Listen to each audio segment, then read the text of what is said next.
My name is Ruth Parker. I'm 74 years old. Retired. And I've lived in the same small blue house in Maple Grove, Oregon, for the last 39 years.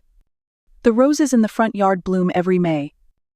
And I've memorized the squirrels' routines like clockwork. Most days are simple. I water the garden in the morning, do my crossword puzzle around noon, and sometimes take a short walk to the mailbox just to stretch my legs. Every so often, I get a phone call from a former student, usually around the holidays. Sometimes out of the blue. I taught high school math for 35 years. And though most people wouldn't call algebra sentimental, I've always thought numbers were a kind of comfort. Numbers don't lie. They don't shift their meaning depending on the mood of the room. I liked that about them. I raised my son Matthew in this house. He was a quiet boy. A bit shy. Always more comfortable with books than with people. After my husband passed away, it was just the two of us. I worked hard, stretched every dollar, and tried to give him a stable life. I made his lunches every morning until the day he moved out. Now he's in his 30s, works at a bank, and is married to a woman named Amber. She's always been polite, well-dressed, the type who never forgets a thank you card. I wouldn't say we're close. They live on the other side of town and call now and then. Usually it's quick, surface level, just enough to check a box. I've learned not to expect too much. Not out of bitterness, just out of realism. People grow up. They build their own lives.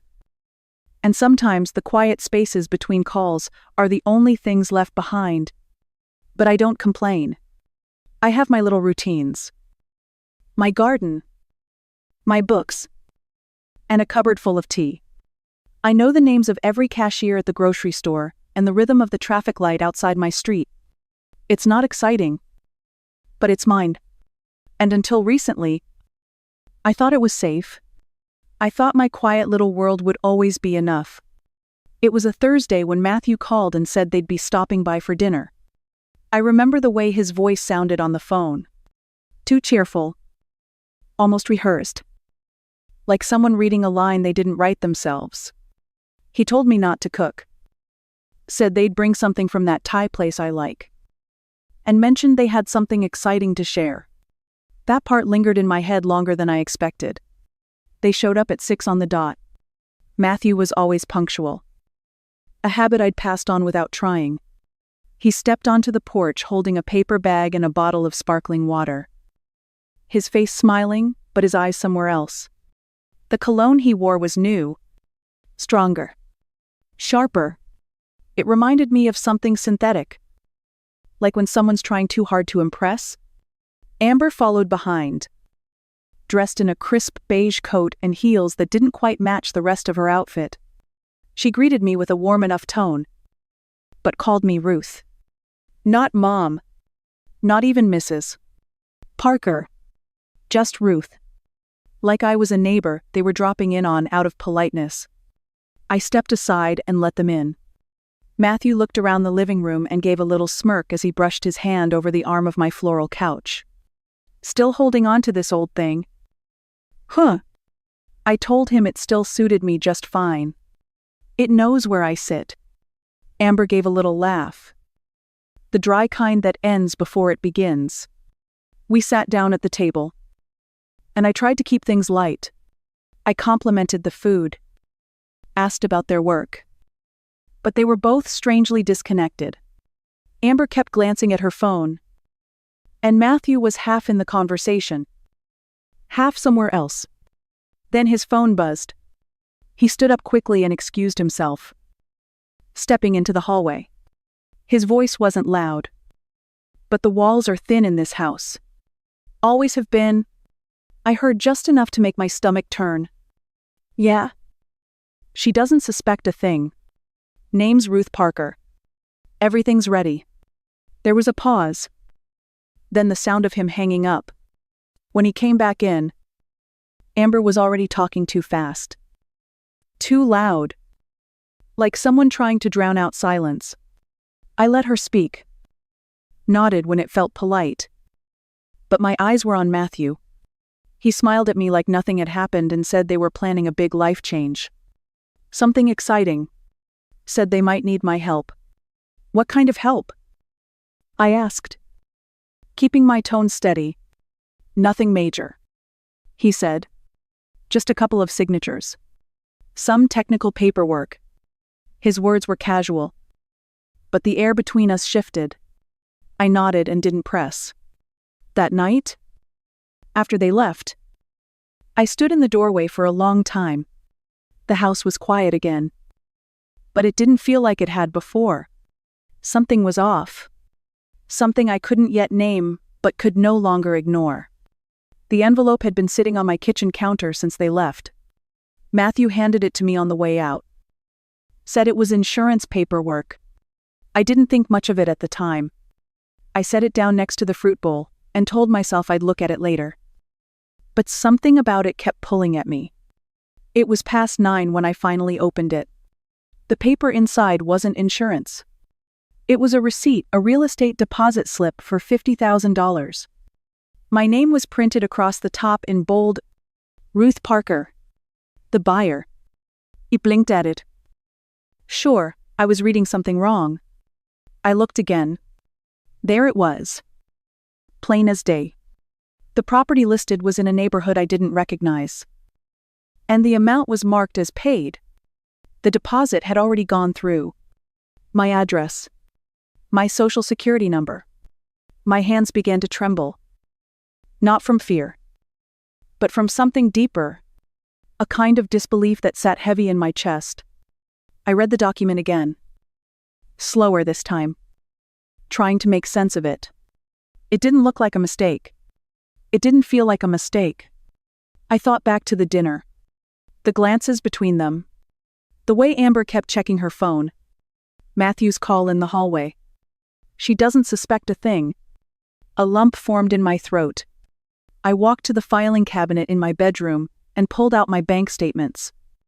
I combed through them line by line. Groceries. Utilities. Prescriptions. Nothing out of place. No withdrawals that matched what I was seeing on that paper. Still, the feeling wouldn't let me go. I sat at my desk and pulled out the notebook I'd been given when I retired. Brown leather cover. Gold edges. My colleagues had signed the first few pages.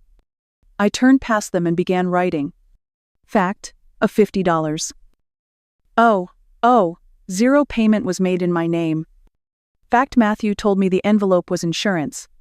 Fact, I heard him on the phone, confirming my name and that I didn't suspect anything. I kept going. What was the money for? Why hadn't I signed anything? What else was happening behind my back the more I wrote? The less steady my hand became. My mind kept returning to the moment he said they needed a signature. Just something technical. And the way he smiled when he said it. Like it was already done. I stared at the paper for a while longer. Then picked up the phone. I called Linda Markham, a former colleague who'd taught history down the hall from me for nearly 2 decades. I didn't bother with small talk. Linda, I asked, does your nephew still practice law? There was a pause, and then her voice dropped. Ruth, what's going on? I looked back at the receipt still open on my desk. I don't know yet, I said.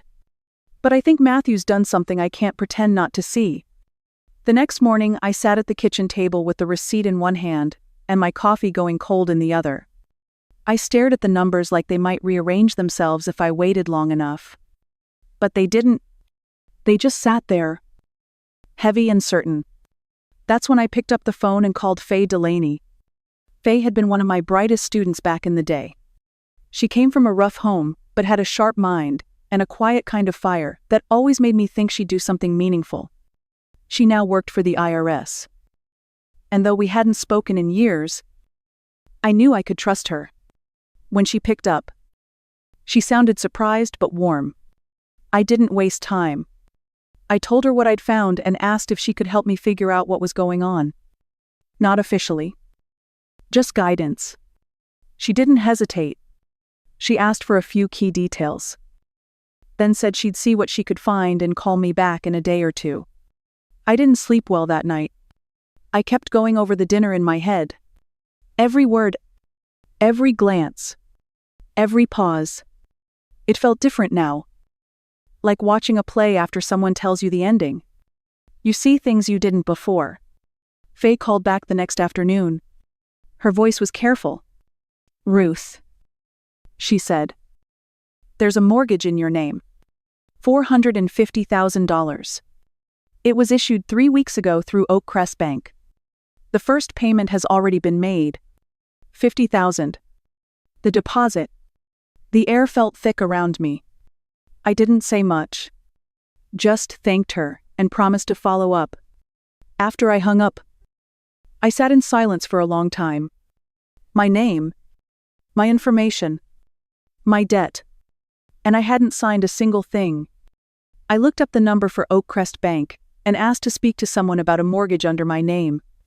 After some back and forth, I was told my loan officer was Matthew Parker. The silence on my end must have said enough because the receptionist asked if I wanted to speak to someone else. I said yes. Immediately, I was transferred to a man named Terry Alton. The name sounded familiar. But I didn't place it until he walked into the meeting room. Tall, soft-spoken, wore glasses in high school, always sat in the back row, once cried after getting a D on a pop quiz. His eyes widened when he saw me. "Mrs. Parker," he said. Stunned, I smiled faintly and nodded. "And now you're mine." I told him everything. I kept it calm and clear. The deposit, the dinner, the envelope, my concern that something very wrong had been done in my name. Terry listened, then excused himself and returned with a thick folder. He placed it in front of me gently and flipped it open. Inside were the loan documents, application forms, income verifications, approval papers, all signed, all supposedly by me. I leaned in. At first glance, the signature looked like mine. But then I saw it. The way the P in Parker curled too tight. The missing upward tail at the end. I always flick my pen upward when I sign. Like muscle memory. This one ended flat. "That's not my signature," I said. Terry looked again. Then back at me. His voice lowered. "I believe you." He said Matthew had been different lately. Flashier. Bragging about bonuses. Making bold moves at the office. But no one had proof. Until now. I asked him quietly where the money had gone. He turned a few more pages. Eyes scanning the text. "A house," he said. "A new build on Oak Hill Drive. The property was already transferred to the listed owner." I swallowed hard. "That listed owner is me." Terry nodded. "And the house," he said, "is move-in ready." The morning air was crisp when I stepped outside. Wearing the gray wool suit I used to save for parent-teacher conferences. It still fit, though looser now in the shoulders. I pinned my hair back, slipped a notebook and small digital camera into my purse, and called a cab. The driver raised an eyebrow when I gave the address. "Swanky neighborhood," he said. "Visiting someone, something like that?" I replied. As we drove, the houses grew larger, the yards more sculpted, the sidewalks cleaner, the kind of place where every front door matched and no one parked on the street. When we pulled up to the house, I sat for a moment and looked at it. Stone accents. A wide porch. Oversized windows that gleamed even in the morning haze. It looked like a picture clipped from a magazine. There was a cleaning van in the driveway, and the front door was cracked open. I knocked once, but no one answered. I stepped inside. Technically, the house was mine. It said so on the papers. I said it again in my head. My name. My mortgage. My risk. The interior was pristine. The marble floors glistened. Furniture still wrapped in plastic lined the living room. The kitchen was oversized. Modern. With a marble island big enough to host a dozen people. I moved slowly, taking it all in. Click. I snapped a photo. The deed sat in a folder on the office desk upstairs. My name printed clean across the top. Click. The mortgage agreement. Click. A copy of my ID. My social security card. Even my Medicare records. He must have gone through my drawers. Click. In the master bedroom, I found a walk-in closet already filled. Amber's clothes. Tag still on. A row of shoes she'd never worn. The bathroom had twin sinks. A whirlpool tub. And fresh towels folded like a hotel. Click. I stood in silence until the cleaners finished and drove off. Then I waited. I sat on the edge of the couch. Camera and documents in my bag. Hands resting in my lap. At 5:32. A black sedan pulled into the driveway. Laughter spilled out as Matthew and Amber stepped from the car, holding takeout and a bottle of champagne. They didn't see me at first. But when they opened the door and found me sitting there, the laughter died mid-step. Amber froze. The bag slipped from her fingers. Matthew went pale. "You didn't expect to see me," I said, my voice steady, my hands still. Matthew's mouth opened, but no words came. I stood up slowly and stepped aside. "After all," I said, "this is my house. Isn't it?" They came in slowly. Amber's voice broke first. Thin and confused. "What are you talking about?" Matthew stepped in front of her. Tried to smile. "Mom. I can explain." I shook my head.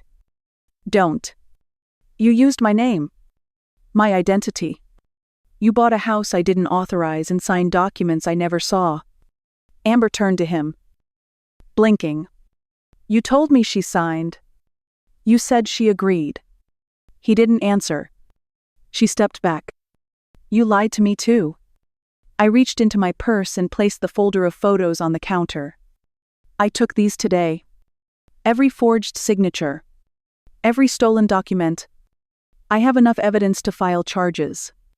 Identity theft. Fraud. Abuse of authority at your bank." Matthew looked at the floor. His hands shook. "I was going to pay it back. You wouldn't have had to worry if anything had gone wrong," I said. "The bank wouldn't have come after you. They would have come after me. My savings. My credit. My name." Amber's face changed. The color drained. She turned away from him like she didn't recognize the man beside her. "You said this was our fresh start. That your mom offered. You said it was a gift." Matthew looked from her to me. Defeated. "What do you want me to do?" I kept my voice calm. "You sell this house. Immediately. Pay back the loan in full. Resign from the bank today and confess everything. If you don't, I will." With every piece of proof I collected, Amber whispered something under her breath and walked out the front door. Matthew sat on the arm of the couch, head in his hands. Then he nodded. "All right. I'll do it." "No," I said. "You'll do all of it. And you'll do it the right way? Because I raised you better. And it's time you start acting like it." For the first time in years, he didn't argue. He just sat there, small and silent. In the house he tried to steal. The house he thought I'd never find. Matthew followed through. At least with the parts that mattered. The house went on the market that same week. Because it needed to sell quickly. It didn't go for full value. But it was enough to pay off the mortgage and close the loan. They lost money. The furniture. The appliances. The fixtures carefully chosen to impress, none of it came close to breaking even. The dream unraveled fast. And quietly. Matthew turned in his resignation before the bank had a chance to fire him. According to Terry, they were prepared to press charges if he didn't come clean. He wrote a full confession, returned every bonus tied to the fake documents, and walked away from the only career he'd ever had. Amber moved out 2 weeks later. I never heard her raise her voice. Never saw her again after that night. But one afternoon, a letter arrived in my mailbox. It wasn't an apology, just a short message. She was filing for divorce. She'd believed what he told her. That was her mistake. I didn't write back. I didn't need to. The bank offered me a small settlement, enough to acknowledge the damage to my name and the stress of what I'd been put through. I accepted it, not because I needed it, but because I wanted it to be over. I used that money to buy a 1-story cottage in the quiet part of Maple Grove. It's smaller than my old place, but it suits me. There's a little garden out back with a lemon tree. And on most mornings, I can hear birdsong through the kitchen window while the kettle warms. People say revenge is sweet. I don't think that's true. I didn't want to see my son lose his job. I didn't want to see his marriage fall apart. But I couldn't ignore what he did. And I couldn't carry the weight of his choices on my back. This wasn't about punishment. It was about truth. About drawing a line and finally choosing peace. In the weeks that followed, I started inviting old friends and former students over for tea on Wednesday afternoons. Faye came often, always bringing something from the bakery down the road. Terry stopped by now and then, sharing updates about the bank and his new promotion. It felt like a second life. Not glamorous, not grand, but real. Built on honesty, mutual respect, and quiet kindness. I found myself sleeping better, laughing more, even looking forward to the next season's planting. Sometimes I'd walk past the mirror and barely recognize the woman standing there. Not because she looked different, but because she finally felt free. They took something from me. The safety I'd built, the trust I'd protected, but I took something back. My name. My choices. My calm. That mattered more than the house. More than the money. Because what I reclaimed wasn't just paper or property. It was the right to decide what came next. And for once, it was enough. It was mine. The lemon tree in the backyard started to bloom just as spring settled in. I planted it the week I moved into the cottage. More out of hope than confidence. Now it stood a little taller. Branches stretching wider. Leaves fuller. Every morning I stepped outside with a mug of coffee and checked its progress like an old habit. The neighborhood is quiet. Mostly older folks like me and a few young families with kids who ride their bikes up and down the block after school. I met some of them when their parents mentioned struggling with math homework. One thing led to another. And now, every Thursday afternoon, 2 or 3 show up at my kitchen table with notebooks and questions. We work through equations slowly, with snacks and stories in between. Teaching again, even like this, reminded me of who I am. It's not just about the math. It's about the way a child lights up when something clicks.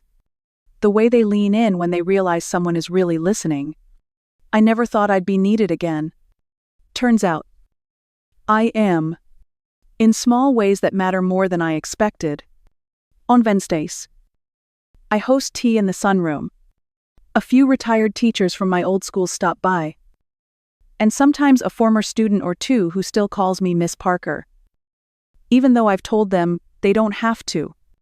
We talk about books, recipes, old memories, and sometimes nothing at all. It's become a little ritual. The kind that adds softness to the week. A few weeks ago, I opened the mailbox and found an envelope with Matthew's handwriting. It was thick, sealed neatly. No return address. I brought it inside and set it on the table. Then I made tea and went outside to water the garden. I haven't opened it. Not yet. Healing looks different for everyone. For me, It means silence. Not out of anger, but out of self-respect. I spent years hoping he would grow up. That he'd see me? Not as a fallback, but as a person. That kind of waiting wears on you. I'm not angry. I'm not bitter. I'm just tired of giving chances that aren't asked for. The envelope will be there if and when I'm ready. Until then, my energy belongs to the things that nourish me. These days, I sleep deeply and wake without dread. I cook for myself again. I spend hours tending the soil and planning lesson games for my little students. I walk to the library and talk to strangers in the gardening section. Every part of this new life is slow, quiet, and mine. I don't need everything to be perfect. I just need it to be honest. There's peace in that. In knowing I chose this life. Not because someone told me to, but because I finally told myself I could. If you've ever been betrayed by someone you love, I want you to hear this. You are not weak for trusting them. You are not foolish for hoping they'd treat you better. Love makes us give the benefit of the doubt, especially when it's family. But there comes a point when protecting yourself has to matter more than preserving the illusion of closeness. I spent years believing that if I just stayed patient, stayed kind, stayed small, things would fall into place. That Matthew would mature. That one day, he'd see everything I'd poured into raising him and feel something like respect. But waiting didn't fix anything. It just wore me down. When everything came to light, I didn't scream. I didn't slam doors or post letters on the internet. I sat with the truth. I faced it. Then I acted. Not to get even, but to get free. That's something I wish more people understood. Healing doesn't always come with a big moment of forgiveness or some tearful reunion. Sometimes healing is quiet. It looks like new routines, new people, new spaces where you don't have to explain yourself. It's learning how to live in your own skin again without apology. I don't know what Matthew thinks of me now. I haven't opened his letter. Maybe I will someday. Or maybe I won't. Because the truth is, healing isn't about what he needs anymore. It's about what I need. What I choose. And what I chose was peace. Not the kind that comes from pretending everything's okay, but the kind you build with your own hands. Brick by brick. Morning by morning. A cup of tea in a quiet house. A student who finally understands fractions. A lemon tree blooming in spring. If you're watching this and you've been used, betrayed, or made to feel invisible by someone who was supposed to love you, please know this. You are not alone. You are not broken. And you are not powerless. You have the right to say no. To walk away. To stop explaining. You have the right to rebuild something better without waiting for anyone to join you. I didn't set out looking for revenge. I set out looking for peace. And I found it. Not in getting justice, though that mattered too, but in finally choosing myself without guilt. If this story made you feel something, I hope you'll share your thoughts in the comments. Maybe you've been through something similar. Maybe someone else needs to hear what you've survived.